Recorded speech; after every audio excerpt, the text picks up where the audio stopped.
We have TK on the line right now. TK, welcome to WPFW. Hey, Rusty, how you doing, man? I'm doing just great, listening to your tribute to the great Randy Weston, and geez, boy, you know, he was just an incredible musician, but an incredible person, you know, and it must have been incredible for you to have worked with him so long. Oh, yeah, because he was a genuine human being, a very altruistic individual, always thought of others first, very culturally aware. You know, everything he did was to propel and unfurl the cover that had been on the greatness and of African civilization, African culture, African music. So, and also, you know, it's diaspora. So, of course, the African American cultural heritage and how it's connected with that of the islands, the Caribbean, South America. You know, it was a very incredible journey performing with Dr. Weston. But yes, he was a great individual and had the utmost respect for everybody, especially his musicians. So it's just a pleasure for me to honor him, especially coming up starting tomorrow night at the Keystone Corner. Todd Barkin's iconic establishment that's in Baltimore now, used to be in San Francisco. And I was pretty blessed to have performed with the great pianist Abdullah Ibrahim in San Francisco. Wow, okay. At the Keystone Corner. Oh, boy. Yeah, 1980, man. You're telling at your age. I was just thinking about that. I was a baby. Yes, boy. But, it's going to be fantastic to honor Randy in Baltimore starting tomorrow night through Sunday. You know, there's an incredible link between Abdullah Ibrahim and Randy Weston. You know, that looking at the roots that they had in terms of the influence that Ellington had on both. Oh, right, and Monk. You know, and Monk. And yes, Monk, right. Yeah. Right. No, so, it's true. Geez. So how did you hook up with Randy Weston? How did that connection? Well, in fact, I heard him perform at the East in Brooklyn, a very cultural institution back in the early 70s when I was in college. I was attending NYU at that time, and I heard him perform in duo with his son as the dean on congas, and it was quite amazing. But the next time we encountered each other I was playing with Abdullah at Arnett Coleman's loft called the Artist House sure. in the Village. And Randy came with his father.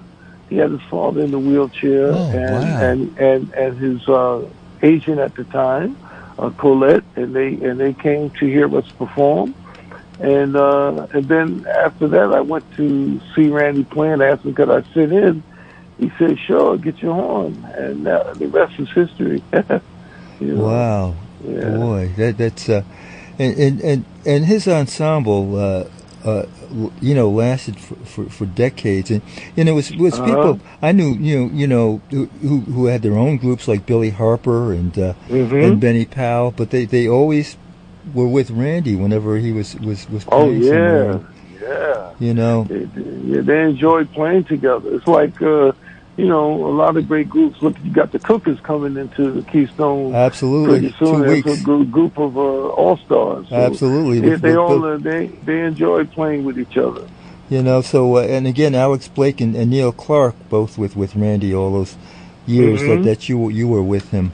You know, and again, I'm thinking I always reflect upon Willard Jenkins being what he called the arranger of Randy's autobiography, African Rhythms, you right? Know, and you know, with the connection that our announcer on Wednesday night in the same time slot had with Randy also, that told his life story, and it was just a great read, folks. If you haven't picked that one up, check out Randy Weston's autobiography, African Rhythms. I mean, it's an incredible journey. Oh, it's an incredible book. Willard did a magnificent job, you know, arranging everything. And the information that's disseminated within on the history and life of Dr. Weston is quite extraordinary. I enjoy picking it up every now and then, just rereading certain passages. It's just a great book altogether. So let's go back a bit, though. Tell me a little about how you got started playing this music, these African rhythms, the African, all aspects of it. Where'd you grow up, and how did you get into it? Well, I grew up in Long Island, and down the street from the great saxophonist Billy Mitchell. Oh, of course. A basic fame, yeah. And also a tap dancer named Little Buck, who also, he knew Eddie Jefferson, and he introduced me to Eddie when I was a teenager, and I got to meet Moody, some flute lessons and stuff like that. But really, going to college in New York City at NYU really afforded me the opportunity to get into a lot of musical scenes, Jazzmobile, Jazz Interactions, the Muse in Brooklyn, Henry Street Settlement. You had so many places where you can go and study with Lee Morgan, with Frank Foster, Ernie Wilkins, Jimmy Heath, Billy Taylor, Reggie Workman, Paul West, Billy Mitchell, Rashawn Roland Kirk, Yusef Lateef. It was incredible to be able to study with all of these cats in New York City. And I was able to meet a guy from South Africa named Ndiko Ngaba. Oh, Ndiko Ngaba. I know Ndiko. He lived here in D.C. He was in D.C. Yes. Exactly. Ndiko was the one who really got me heavy into listening to African music. And in fact, in his band, I played with his band called Ndiko Ngaba and the Natives. And he used to play one of Randy's tunes, Congolese Children. So he really was very instrumental. And Ndiko was the one who introduced me to Abdullah Ibrahim. Okay. And that's how I hooked up with Abdullah. So, yeah, it's been a great journey. And that's what led me to performing with Dr. Weston, and also to moving to Europe, where I lived for almost 10 years in France. Mainly because going to Africa from Paris was quite often and quite easy. And I was on a mission just to find out more history and find out more culture in African society. So I was really quite fortunate to reside in Paris at that time. Well, I want to tell you about my Parisian adventure after we do another cut from your flying high from the Rhythms Continue. You're listening to Thursday Late Night Jazz. I'm Rusty Hassan, and TK Blue is on the line. We're talking about his new release, The Rhythms Continue. Boy, two pianists on that one. Really incredible. Yeah, that was a nice groove. Mike King and Keith Brown. Sharp Radaway was on the other cut that we heard earlier, and quite a lineup. It must have been hard. How'd you choose pianists?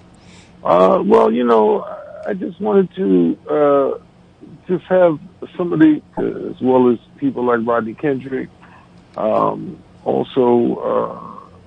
We did a nice tribute to Randy. In fact, you were there, Rusty, with Rodney Kendrick, Mark Carey, and B.J. Iyer. All of them giving their interpretation of Randy, and then, of course, Mike King and Keith Brown. Right there. Oh, absolutely. Yeah. I took my granddaughter to hear that tribute to James Reese Europe that Randy did at the Kennedy Center. I have a photograph of her with Randy that I will always treasure.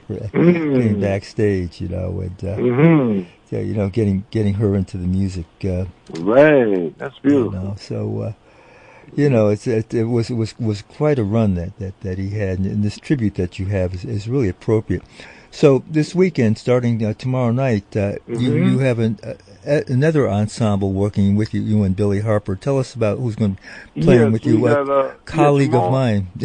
Tomorrow night, Friday, Saturday, we'll be at the Keystone Corner in Baltimore, and sets at 7:30 and 9:30. Sunday, the sets are at 5 and 7:30. And in the band will be Alan Johnson on piano. I love Alan. We've been playing together on and off since the 90s. So he's coming down to Baltimore.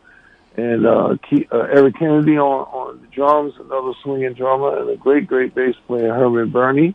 And looking forward, we're going to just pay reverence to the great Dr. Weston. Oh, absolutely. Alan Johnson is one of the go-to pianists in the DMV.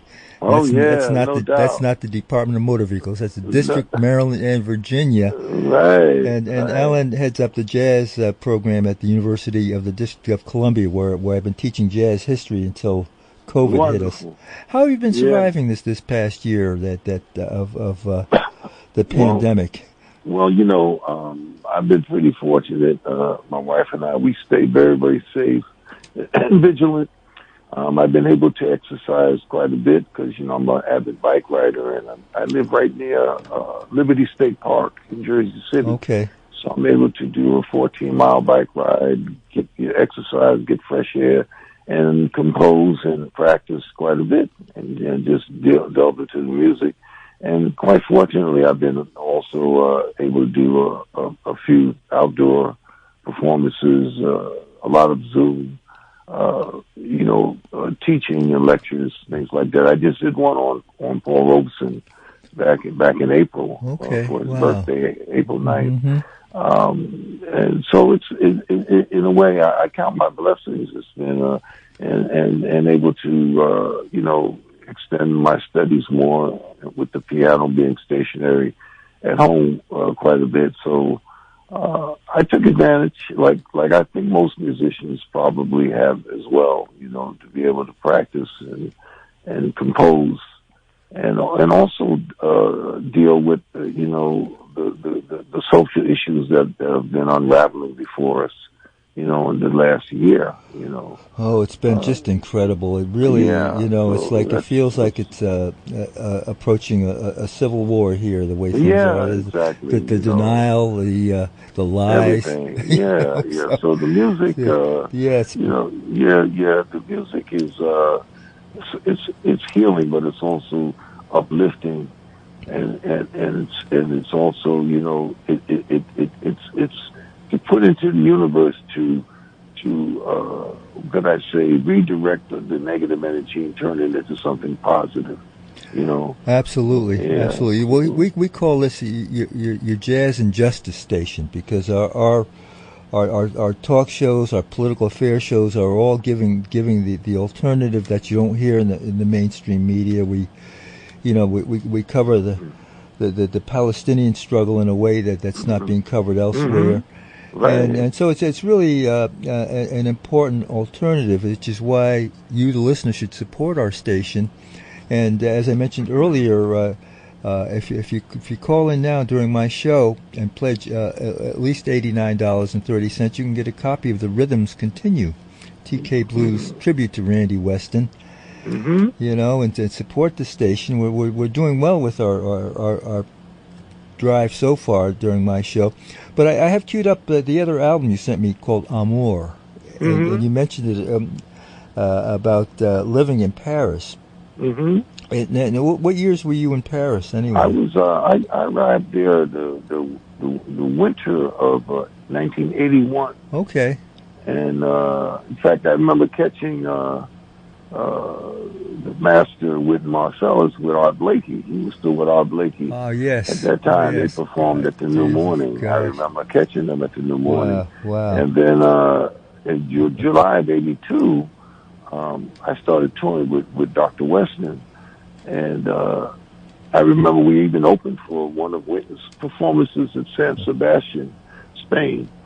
And it was just a wonderful experience, and performing in Morocco and Senegal and, traveling all over Africa. I was able to do State Department tours while I lived in Paris. Oh, wow. Which was really very, very exciting, performing in East Africa in 10 countries, in West Africa in 10 countries, and then in North Africa in Morocco.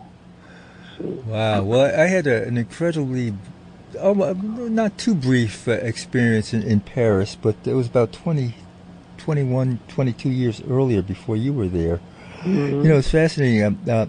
When I was a student at Georgetown, I had a classmate whose older brother was in the house band at the Howard Theater, and so we check out shows. And Ambrose Jackson moved to Paris, and when my wife and I got married, you know, he was playing. He toured with Otis Redding, and he was into to soul in the music that he was playing. But when he got to Europe, he recorded with Marion Brown. Got at the cutting edge, and we looked him up when we got to Paris, and he took us to see the Art Ensemble of Chicago, introduced me to Wadada Leo Smith and Anthony Braxton. Oh, yeah. It was an incredible time, you know. It was very tumultuous also. We got arrested going to a demonstration against the Vietnam War, but we didn't get deported, however. But but it was fascinating because, you know, we saw Cecil Taylor and Miles Davis on a double bill that George Wein had them on tour together at a time when Miles was kind of putting down Cecil, but they were on the tour, and the musicians all got along together. It was incredible to watch them together, you know. Right. You know, so. In fact, I caught Miles in Paris twice, and once I remember the electricity went out. Oh, Lord. Yeah, and they finished the concert. They played a whole set acoustically. With just trumpet, drums, and saxophone. Wow! Yeah, so pretty slick. So your tribute to Paris includes some Baltimore cats, Warren Wolf, Eric Kennedy. She got Jeff Reed on bass on this. And, so this was your tribute to Paris, huh? Yeah, tribute to Paris. Wow. Yeah, and also tribute to my mom. Okay, I see Lois this. Riley, right. Yeah, because she spent a lot of time with me in Paris. Okay. And she later went to France and stayed for 1 year. So, you know, I just wanted to acknowledge her. She became an ancestor in 2014. Wow. Blessed to have someone that could really support you in what you were doing.